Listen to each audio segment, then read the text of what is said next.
बिस्मिल्लाहिर्रहमानिर्रहीम। स्टूडेंट, आज हम लोग पढ़ेंगे हाइजीन्स प्रिंसिपल। ये बड़ा इंपॉर्टेंट टॉपिक है इस चैप्टर का। अभी पिछले लेक्चर में मैंने आपको बताया था कि ये जो हाइजीन्स है ये एक डच साइंटिस्ट था।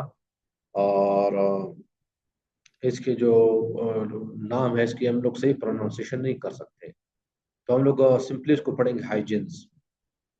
आप नेट में देख ले, इसकी जो प्रोनाउंसिएशन है, ओरिजिनल प्रोनाउंसिएशन जो है वो बहुत कॉम्प्लिकेटेड है। तो हाइजीन्स प्रिंसिपल क्या कहता है? पहली बात तो ये कि हाइजेंस ने कहा था कि लाइट जो है वेव्स की तरह मूव करती है, लाइट पार्टिकल्स की तरह मूव नहीं करती। न्यूटन ने इसके बरखिलाफ कहा था कि लाइट जो है पार्टिकल्स है, वो पार्टिकल्स की तरह मूव करते हैं। तो आ जाते हैं हाइजेंस प्रिंसिपल से पे। तो इसकी स्टेटमेंट थोड़ी सी पेचीदा है। मैं स्टेटमेंट पढ़ लेता हूँ, फिर एक्सप्लेन करूंगा और लास्ट में दोबारा इस पे आऊंगा। तो कहता है, light travel in the form of waves and all the points of primary wavefront behave as a secondary source emitting wavelets in phase with one another. The secondary new wavefront is the tangential surface to the all the secondary wavelets. तो देखिए, आ जाते हैं, इसको वो explain करते हैं। तो आजिंस ये कहता है कि फर्ज करे ये मेरे पास एक वेव फ्रंट गिवन है। मुझे एक वेव फ्रंट गिवन है, इसको हम लोग कहते हैं प्राइमरी वेव फ्रंट। और इस वेवफ्रंट को मैंने क्या नाम दिया, ए बी, या एक वेवफ्रंट का थोड़ा सा हिस्सा है। और ये वेवफ्रंट मुझे किस टाइम पे दिया गया है? ये टी टाइम पे दिया गया है। टी टाइम पे दिया गया है। कोई भी टाइम है, आपकी घड़ी में टाइम है, उस पर आपको ये वेवफ्रंट दिया गया है। अभी अगर फर्ज करें, मैं कहता हूँ थोड़ा सा टाइम गुजर जाए, 2 सेकंड 3 सेकंड मिली सेकंड टाइम गुजर जाए, और मैं कहूँ कि नया जो वेवफ्रंट होगा वो किस तरह होगा। लेकिन मैंने आपको टाइम टी पे जो है, ये जो प्राइमरी वेव फ्रंट है, इसकी पोजीशन और शेप बताया हुआ है कि इसकी ये शेप है। तो आप लोगों ने थोड़े टाइम के बाद नया जो वेव फ्रंट बनेगा, जिसको हम लोग कहते हैं सेकेंडरी वेव फ्रंट, उसका आप लोगों ने जो है बताना है कि शेप किस तरह होगा और उसकी लोकेशन क्या होगी। तो देखिए, बेसिकली जो हाइजेंस प्रिंसिपल है वो एक ज्योमेट्रिकल मेथड है पुराने वेव फ्रंट से नया वेव फ्रंट बनाने का। तो हाइजेंस प्रिंसिपल क्या कहता है कि फर्ज करें ये ए बी आपको वेव फ्रंट दिया गया है टाइम टी पे। अभी आप एक काम करो, इस वेव फ्रंट के हर पॉइंट को एज अ सोर्स कंसीडर करो। क्या कंसीडर करो? सोर्स कंसीडर करो। इसको भी सोर्स कंसीडर करो, इसको भी सोर्स कंसीडर करो, इसको भी सोर्स कंसीडर करो, इसको भी सोर्स कंसीडर करो। मैं हर पॉइंट्स को सोर्स कंसीडर नहीं कर सकता, ये बहुत मैसी हो जाएगा। तो यहाँ पे मैंने कुछ पॉइंट्स लिए हैं, जैसे फर्ज करें 1 2 3 4 5 6, ये 6 पॉइंट्स को मैंने सोर्स कंसीडर कर लिया। अभी ये 6 जो पॉइंट्स है ये वेव्स इमिट करेंगे, एज अ सोर्स बिहेव करेंगे। तो देखिए, ये एज अ सोर्स बिहेव करेंगे, वेव्स इमिट करेंगे, और ये वेव्स जो है इनको हम लोग वेवलेट्स भी कहते हैं। और ये इन फेज होंगे। क्या होंगे? इन फेज होंगे। और ये जो वेवलेट्स है ये मूव करेंगे उस मीडियम में, उस मीडियम की स्पीड के मुताबिक। अगर फर्ज करें एयर है में मूव कर रहे हैं या वैक्यूम में मूव कर रहे हैं, तो उनकी स्पीड स्पीड ऑफ लाइट होगी।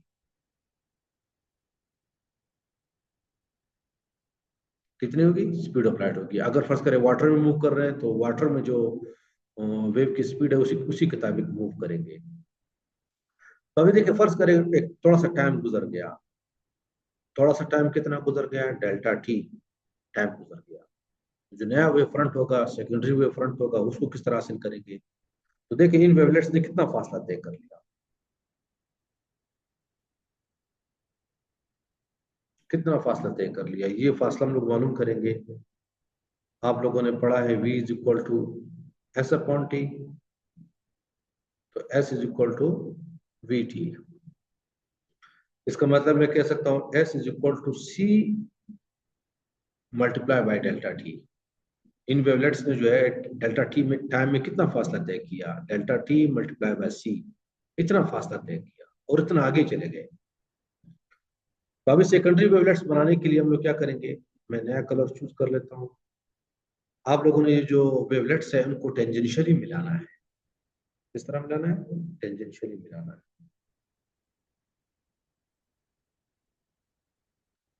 टेंजेंशियली मिलाना है मतलब उसको ऐसी लाइन से मिलाना है कि वो इन वेवलेट्स को दो पॉइंट्स पे टच ना करे, सिर्फ एक पॉइंट पे टच करे। तो ये जो है, ये मेरे पास सेकेंडरी वेव फ्रंट आ गया।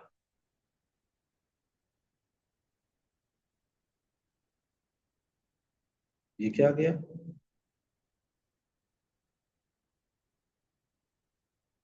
Secondary wave front. और ये क्या था? प्राइमरी।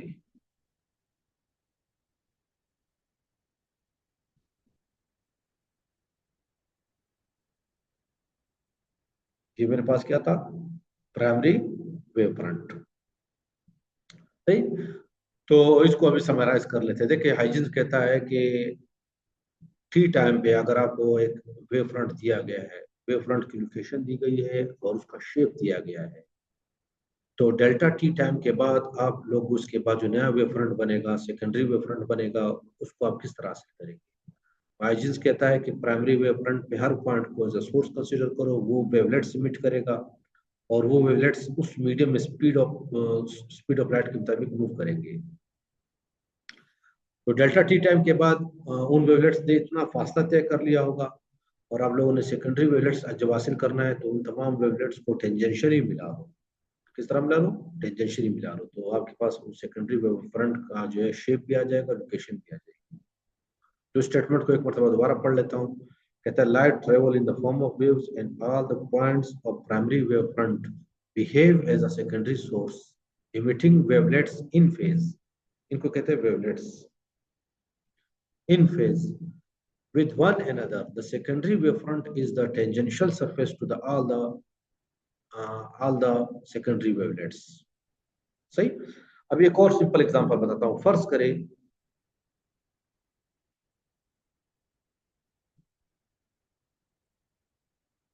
मेरे पास जो प्राइमरी वेवफ्रंट है वो प्लेन है। प्राइमरी वेवफ्रंट क्या है? प्लेन है। तो मैं सेकेंडरी वेवफ्रंट मालूम करना चाह रहा हूँ और ये वेवफ्रंट दिया गया है टी टाइम पे। मुझे लोकेशन दी गई है, शेप दिया गया है, तो मैं सेकेंडरी मालूम करना चाह रहा हूँ। तो किस तरह मालूम करूंगा? इसके हर पॉइंट को सोर्स कंसिडर करूंगा। क्या कंसिडर करूंगा? सोर्स कंसिडर करूंगा। तो ये स्फेरिकल वेवलेट्स इमिट करेंगे। क्या इमिट करेंगे? वेवलेट्स इमिट करेंगे। और डेल्टा टी टाइम के बाद हम लोग देखेंगे कि उसने कितना फासला तय किया और उस फासले पर हम लोग इन सेकेंडरी वेवलेट्स को टेंजेंशियली मिला लेंगे। किस तरह मिला लेंगे? टेंजेंशियली मिला लेंगे। तो ये हमारे पास सेकेंडरी वेव फ्रंट आ गया। अभी आप कहेंगे कि सर इसमें क्या खास बात है? अगर प्राइमरी वेव फ्रंट स्फेरिकल है तो सेकेंडरी भी स्फेरिकल होगा, अगर प्राइमरी प्लेन है तो सेकेंडरी भी प्लेन होगा। तो इसमें तो कोई ऐसी लॉजिकल बात, कोई ऐसी बहुत डीप बात समझ में नहीं आ रही। लेकिन याद रखें हाइजेंस प्रिंसिपल की मदद से आप जो है रिफ्लेक्शन और रिफ्रैक्शन के फिनोमिना, इंटरफेरेंस का फिनोमिना, डायफ्रैक्शन का फिनोमिना, इसको अच्छी तरह एक्सप्लेन कर सकते हैं। तो मैं आ जाता हूँ, सिर्फ एक सिंपल केस बता देता हूँ और वो है रिफ्लेक्शन होता है।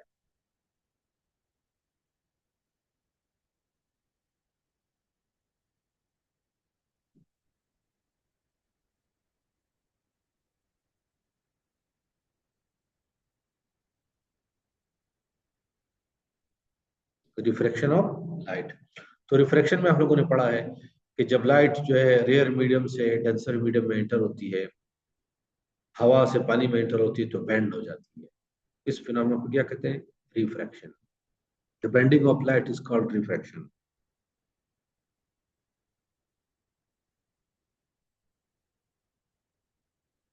तो देखिए फर्ज करिए वाटर है और ये रोशनी आ रही है। तो आप लोगों ने पढ़ा है कि रोशनी जो है बेंड हो जाती है। रोशनी क्या हो जाती है? बेंड हो जाती है। तो फर्ज करिए ये एयर है, वाटर, ये ऊपर एयर है। एयर जो है रेयर मीडियम है, वाटर जो है डेंसर मीडियम है। वो क्या है, डेंसर मीडियम। तो सवाल ये पैदा होता है कि यहाँ पे ये फिनोमेना क्यों हो रहा है, लाइट क्यों बेंड हो रही है। तो उसका सही आंसर अभी देगा वो, बहुत क्लियर आंसर जो है वो देगा वो हाइजेंस प्रिंसिपल देगा। तो हाइजेंस कहता है कि फर्ज करें ये वाटर है या भी कोई भी डेंसर मीडियम है, और ये एयर है, और ये क्या है, एयर है। तो देखिए हम लोग कहते हैं लाइट इस तरह आई, लेकिन ये तो रे है। लाइट तो असल में वो होती है, वेव्स होती है।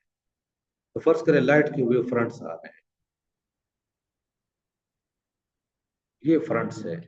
लाइट बहुत दूर से आ रही है तो वेव फ्रंट प्लेन हो जाएंगे, और ये वेव फ्रंट्स आ रहे हैं, सही। तो इसको आप इस तरह कंसिडर कर सकते हो कि ये क्रस्ट ट्रफ, क्रस्ट ट्रफ इस तरह। तो अभी लाइट क्यों बेंड हो रही है, देखिए यहाँ पर सिंपल सी बात है, ये जो है ये फ्रंट जो है ये आखिरी वाला, इसको हम रखेंगे प्राइमरी वेव फ्रंट। उसके बाद जो सेकेंडरी वाला वेव फ्रंट है उसको किस तरह बनाएंगे, तो हम लोग इसके हर पॉइंट को एज अ सोर्स कंसिडर कर लेंगे। क्या कंसिडर कर लेंगे, सोर्स कंसिडर कर लेंगे। और हर पॉइंट जो है वो एज अ सोर्स के तौर पर वेव्स इमिट करेगा, वेव्स इमिट करेगा।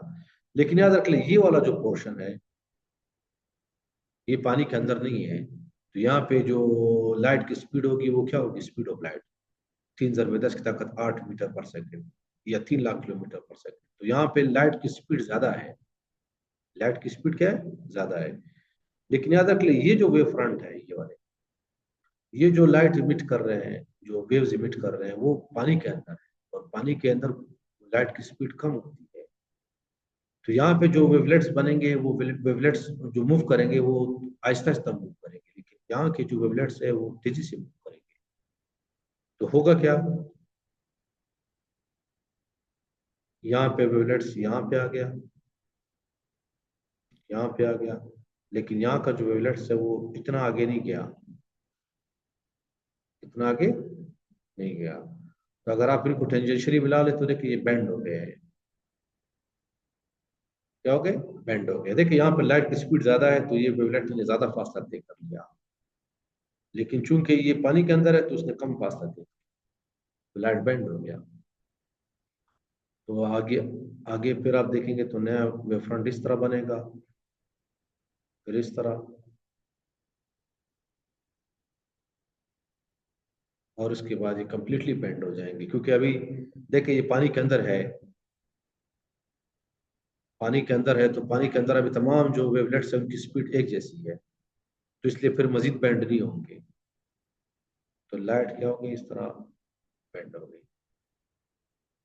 तो देखिए हाइजेंस प्रिंसिपल जो है reflection, refraction of light, diffraction, interference, इन तमाम फिनोमेना को अच्छी तरह एक्सप्लेन करता है।